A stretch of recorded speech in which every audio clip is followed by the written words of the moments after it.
Welcome to the Roy Morgan Weekly Update.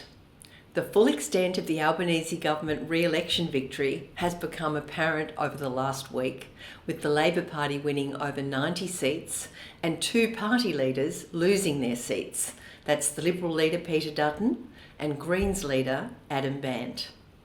The Liberal Party today elected Susan Ley as leader, winning the leadership ballot by a narrow margin against Angus Taylor, by 29 votes to 25. Ley is the Liberal Party's first female leader, clearly a nod to the party's need to reconnect with female voters who've deserted the party in droves in recent years. Ley has a monumental task to unite the Liberal Party and provide a firm opposition to a re-elected Albanese government set to enjoy its second honeymoon. Ted O'Brien was elected as Deputy Liberal leader, while David Littleproud was re-elected as National Leader yesterday. The Greens will choose their new leader later this week. Now back to the Albanese government, which was sworn in today. Not only did the ALP win this election in a landslide, it's also set to win the next election in 3 years. Here's why. The House of Representatives has 150 seats.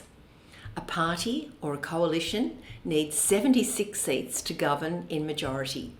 The coalition currently holds 40 seats, so it needs to gain 36 seats to win in 2028. Another way of looking at it, the ALP currently holds 92 seats, so the coalition would need to flip at least 36 of those. Now, mathematically, that's possible. However, since Federation in 1901, a 36-seat flip by a single party or coalition has simply never happened. The largest swings in terms of seats gained at a single election are 1975, the Fraser landslide. The coalition gained 30 seats after the dismissal of the Whitlam government. 1996, Howard's victory, the coalition gained 29 seats from Labor. 2007, Rudd's victory, Labor gained 23 seats from the coalition. And in 1983, with Hawke's victory, Labor gained 24 seats. But the ALP can't take the nation for granted. The massive vote for non-major parties, around a third of the electorate, creates an environment where historic things can happen. A 36-seat gain would not just be historic, it would break records by a wide margin and represent a massive vote of repudiation of the incumbent government. But as we said, the growing importance of the preferences of minor parties and independents introduces a new element of uncertainty. More good news for the Labor government. Consumer confidence, that's ANZ Roy Morgan Consumer Confidence, has increased for a second straight week, up 0.8 points to 88.3. Driving that increase were more positive views about the year ahead, both in terms of people's personal finances as well as their expectations of the performance of the Australian economy. So consumer confidence is now at its highest since late February, just after the Reserve Bank last cut interest rates.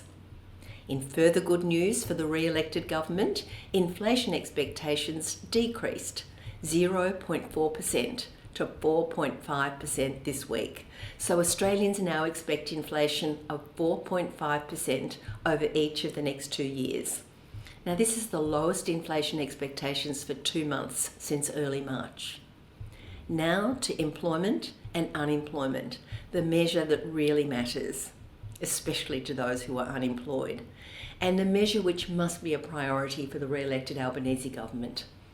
Real unemployment in April is 11.2%. That's up 1% on a month ago. So an estimated 1,780,000 Australians are unemployed. The driver of this increase in unemployment was more people entering the workforce but not finding work. The workforce increased by 156,000 people in April, while overall employment fell by 20,000, leading to a rise in real unemployment of 176,000 people. Now, within the employment market, there was a significant drop in full-time employment. That was down 291,000 to 9,094,000. Although part-time employment increased by 271,000 to 5,072,000. Essentially what that means is there's a shift of workers from full-time employment to part-time employment. There were increases in people looking for both part-time and full-time jobs. 149,000 more people were looking for part-time jobs and 27,000 more were looking for full-time jobs. In addition to that 1,780,000 unemployed, there are almost as many, 1,470,000, who are underemployed. That's equivalent to 9.2% of the workforce in April, virtually unchanged on a month ago. So overall, total unemployment and underemployment, what we might call workforce underutilisation, was 20.4% of the workforce in April. That's estimated at over 3.2 million people. Underlying all of these labour force movements, the biggest driver over the last 2 to 3 years has been the unprecedented population growth. Since the 2022 federal election, the population and workforce have both increased by over 1.5 million, while employment has increased by just over 900,000. So you can see there's a gap of more than 600,000 people who've joined the workforce but haven't found employment since the 2022 federal election, contributing to the significant increase in unemployment. These figures show that the re-elected Albanese government has a significant challenge ahead as it enters its second term in office, developing policies to find employment opportunities for the millions of Australians looking for work, unemployed, or looking for more work, the underemployed. This is crucial for improving productivity. Thanks for your interest in Roy Morgan's latest results and the wash up to the federal election.